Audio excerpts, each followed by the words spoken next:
Good day, beautiful people. Practitioner Jay here.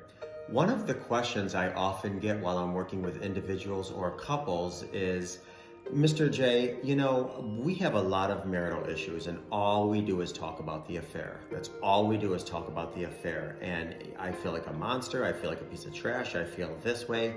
And, we had a lot of problems. And one of the things I just want to say to you is that we have three things that we need to be working on at all times.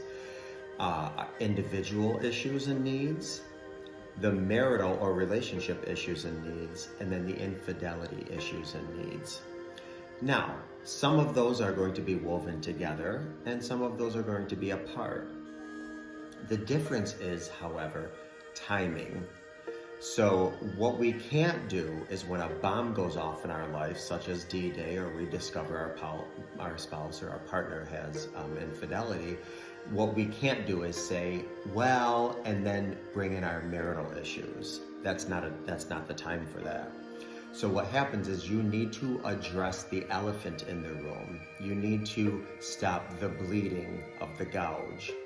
Then you can get to other things. Now, I don't want to give a time frame because, with some relationships it's 2 months, some 3, some it's 2 years when you can start working on the marriage issues and not just the infidelity issues. What that comes down to, however, the factors are from the person who was betrayed, your willingness to heal, previous trauma, childhood issues, safety. And for the person that betrayed, that comes down to how much are you making your partner feel safe? How much are you reassuring them? So once both partners do what they need to do and they feel relatively safe and you have a firm foundation of healing, that's when you can bring in the marital issues. Hey, listen, I don't feel prioritized when you don't put your dish in the sink. Hey, listen, I don't feel as if I'm heard when there's garbage that has to be taken out and I gotta remind you 100 times. Or I don't like it when you tell me I don't care where we go to eat and then I pick a place and then you get upset with me because you don't like where I pick. You can have all those marital differences, conflicts, that talk, but they pale in comparison to you went outside the marriage and made some bad choices. So again, there's 3 components in every relationship that's dealing with broken trust, and that's the individual issues, the relationship issues, and then the infidelity or the broken trust issues.